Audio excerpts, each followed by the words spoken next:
بسم الله الرحمن الرحيم. الحمد لله رب العالمين والعاقبة للمتقين والصلاة والسلام على أشرف الأنبياء والمرسلين سيدنا محمد وعلى آله وصحبه أجمعين. بینندگان عزیز و محترم، السلام علیکم و رحمت الله و برکاته. با برنامه‌های معجزات پیامبر علیه الصلاة و السلام در خدمتتان می باشم. در نشست گذشته به یکی دیگر از مسائلی که به فرمان رسول الله علیه الصلاة و السلام و به دعای رسول الله علیه الصلاة و السلام و به استجابت الله ذوالجلال دعای سرور بشریت علیه الصلاة و السلام در مورد یکی از شاگردانش مستجاب می شود و به برکت دعای سرور بشریت علیه الصلاة و السلام یکی از شاگردان ممتازش به یک شخصیتی تبدیل می شود که در تمام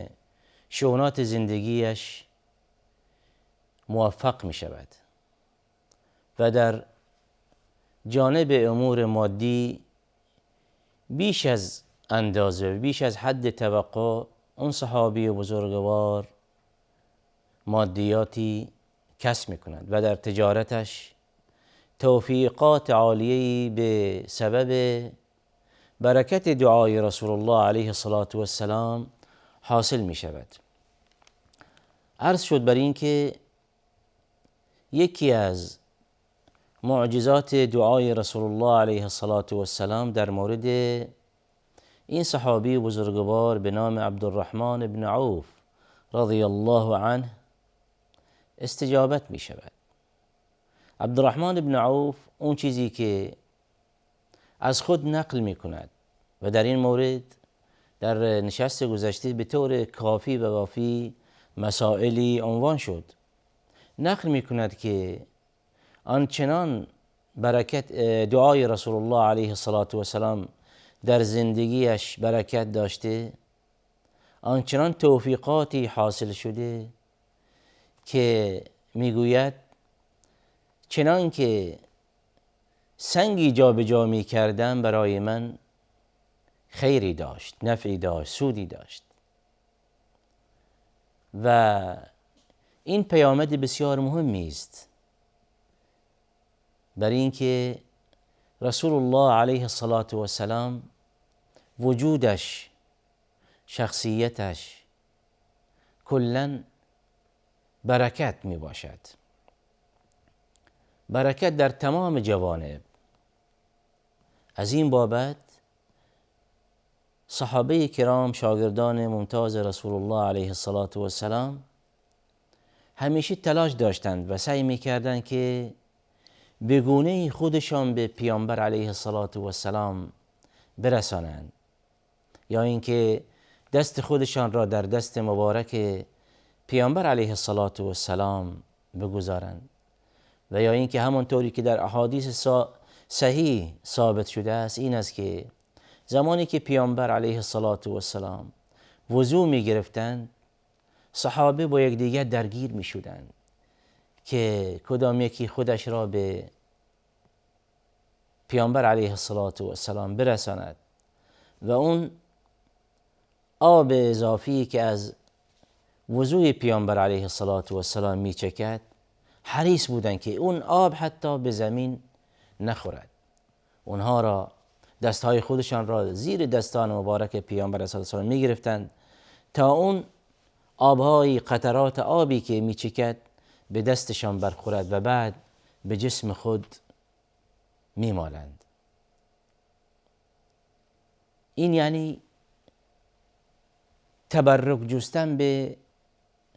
وجود پیامبر علیه الصلاة و السلام، به اعضای پیامبر علیه الصلاة و السلام، و از جمله دعای رسول الله علیه الصلاة و السلام برای شاگردانش مایه برکت بود. تعداد افرادی از این صحابه ها اوقات را غنیمت می شمردند و از پیامبر درخواست میکردند که برای اونها دعا کند. یکی از افرادی که برای اونها دعا شده همین عبدالرحمن بن عوف رضی الله عنه و ارضا می باشد. عبدالرحمن بن عوف زمانی که وارد مدینه می شود، بعضی از اهل مدینه از صحابه کرام رضی الله عنهم جمیعا پیشنهاد می دهند که به او کمکی کنند، اما عبدالرحمن بن عوف رضی الله عنه به اونها چنین میگوید که فقط منو راهنمایی کنید به بازار. و اینجاست که راهنمایی شد به بازار و از تجار بزرگ و از افرادی در آمدند که در تجارت موفق شدند و در واقع از این اندوخته مالی زیاد خود در خدمت اسلام و مسلمین قرار دادند. در مورد این معجزه‌ای که اتفاق افتاد، در مورد دعای رسول الله علیه الصلاة و السلام برای این صحابی بزرگوار به قدر کافی سخنانی عنوان شد. در این نشست می‌خواهیم در مختصری و گزیده‌ای از شخصیت این بزرگوار رضی الله عنه چه داشته باشیم. پس نام این صحابی عبدالرحمن بن عوف، این از قبیله بنی زهره می باشد، یعنی عبدالرحمن بن عوف زهری رضی الله عنه و ارضا. در مورد ولادتش چنین عنوان می شود که 10 سال بعد از عام الفیل متولد شدند. از این رو از پیامبر علیه الصلاة و السلام کوچکتر می باشند به لحاظ سنی. زمانی که رسول الله علیه الصلاة و السلام به رسالت مبعوث شدند، عبدالرحمن بن عوف از جمله سابقین اولینی بودند که به اسلام گرویدند، از جمله افرادی که از همان ابتدا به دعوت رسول الله علیه الصلاة و السلام لبیک گفتند و گفته شده که اون 8مین فردی که ایمان آورده است. یعنی یک سری اصحاب رضی الله عنهم که از همان اوایل ایمان آوردند. به عنوان مثال در مورد اولین فردی که ایمان آورده است به پیامبر علیه الصلاة و السلام، ابوبکر صدیق رضی الله عنه عنوان می شود، از بزرگسالان، از افرادی که سن و سالی داشتند. و از اولین کودکانی که به پیامبر علیه الصلاة و السلام ایمان آوردند علی بن ابی طالب رضی الله عنه باشند. و همچنین اولین بانویی که ایمان می آورد ام المؤمنین خدیجه رضی الله عنها می باشند. پس از این رو عبدالرحمن بن عوف بعد از ابوبکر صدیق و چند تن دیگر از اصحاب بزرگ رسول الله علیه الصلاة و السلام 8مین شخصیتی که به دین مبین اسلام مشرف می شود. و یکی دیگر از خصوصیات و فضایلی که برای عبدالرحمن بن عوف عنوان می شود این است که رسول الله علیه الصلاة و السلام در یک روایتی بعضی از شاگردان خودش به بهشت مژده می دهند. فرمایش دادند که این 10 یار من بهشتی هستند و این گواهی است از جانب رسول الله علیه الصلاة و السلام، یعنی این وحی می باشد. و هر فردی که رسول الله علیه الصلاة و السلام در مورد او بشارت بهشت داده باشند، یعنی اینکه این فرد بهشتی می باشند. و به لحاظ شرعی ما هم شرعاً مکلفیم که به اون افرادی که رسول الله صلی الله علیه و آله و سلم بشارت بهشت دادند به اونها بهشتی بگوییم. و از این رو پیامبر علیه الصلاة و السلام نام بردند، ابوبکر و عمر و عثمان و 10 تن از شاگردان خودش، از جمله عبدالرحمن بن عوف. اینجاست که همین عبدالرحمن بن عوف این فضیلت در کارنامه اعمال خودش دارد، بر این که سرور بشریت علیه الصلاة و السلام او را به بهشت برین بشارت می دهد. و همچنین در مورد بعضی دیگر از یاران خودش، از جمله در مورد الحسنین که رسول الله علیه السلام به اونها چنین فرمایش دادن که سیدا شباب اهل الجنه.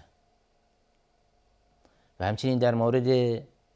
حمزه رضی الله عنه و بعضی دیگر از صحابه کرام رضی الله عنهم. و یکی دیگر از مواردی که از فضایل و خصوصیات این صحابی بزرگوار عبدالرحمن بن عوف میتوان ذکر کرد این است که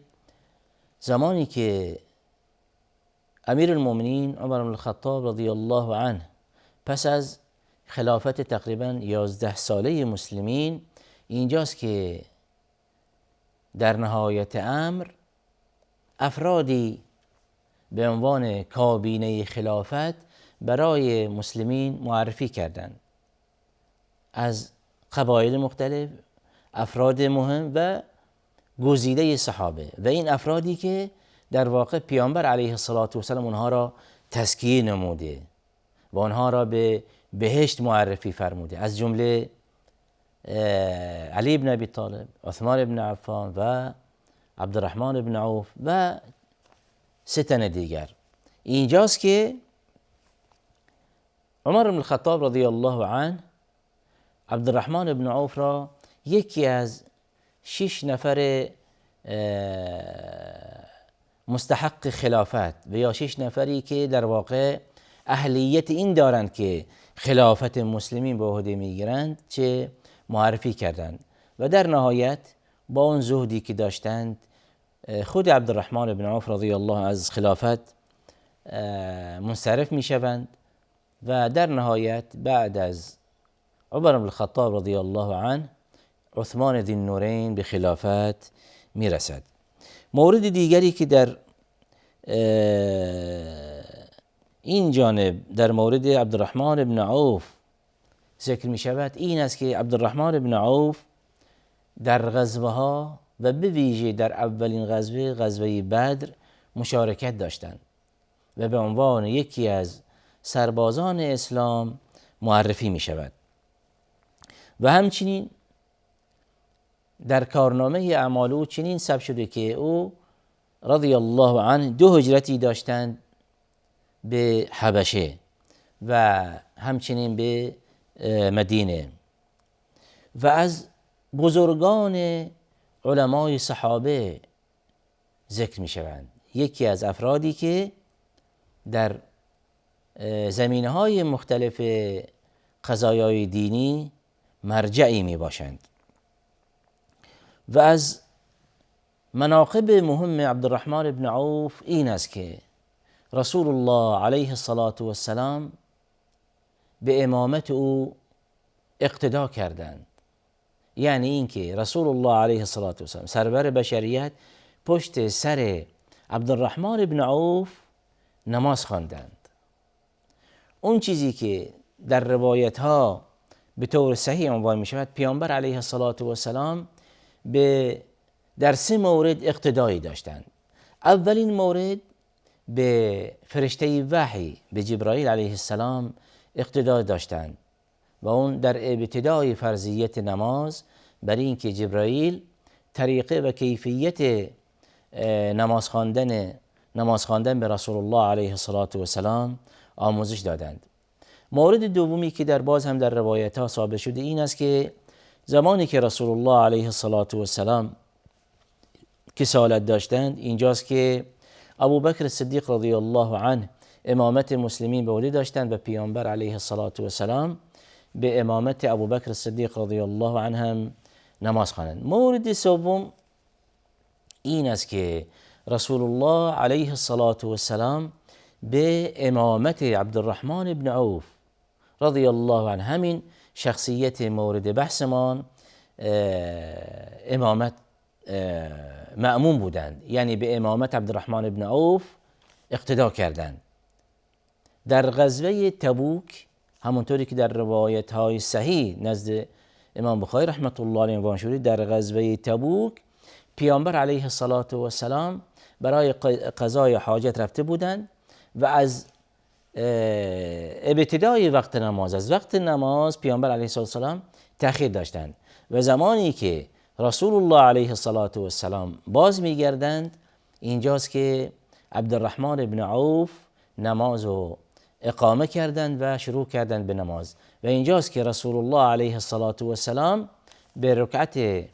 دوم میرسند و به نماز عبدالرحمن بن عوف رضی الله عنه چه اقتدا میکنند و اینجاست که بعد از پایان نماز رسول الله علیه السلام از این عمل و کار عبدالرحمن بن عوف و دیگر صحابه های کرام تمجید میکنند و از اونها تعریف میکنند و در واقع از اونها تمجید میکند که سر وقت نماز خواندند و این روایت در واقع یک سری پیامدهای مهمی دارد، برای اینکه یکی از این پیامدها این است که نماز خواندن سر وقت اهمیت خاصی دارد و از این رو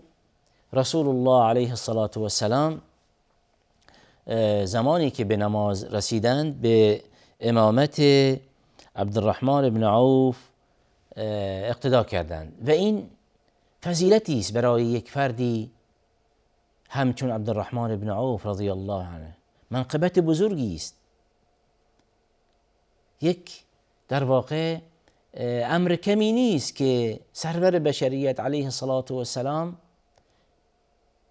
پشت سر کسی چه اقتدا کند و این جایگاه و منقبت این صحابی بزرگوار رضی الله عنه میرساند. و همچنین مورد دیگری که در مورد عبدالرحمن بن عوف رضی الله عنه ذکر می شود این است که این صحابی بزرگوار همانطوری که عرض شد در نشست‌های گذشته در جانب تجارت معروف بودند و مادیاتش و اموالش و تجارتش و اندوخته مالی خودش، تمام ثروتش در خدمت اسلام و مسلمین قرار دادند. این گزیده‌ای بود از این شخصیت بزرگوار و از این صحابی بزرگوار رضی الله عنه و ارضاه. عبدالرحمن بن عوف یکی از یاران و شاگردان ممتاز رسول الله علیه السلام بودند که در خدمت اسلام و مسلمین بودند و تا زمانی که از همان ابتدای ایمان آوردنش تا آخرین لحظه حیاتش در خدمت اسلام و مسلمین بودند. رضی الله عنه و ارضاه و آخر دعوانا ان الحمد لله رب العالمین.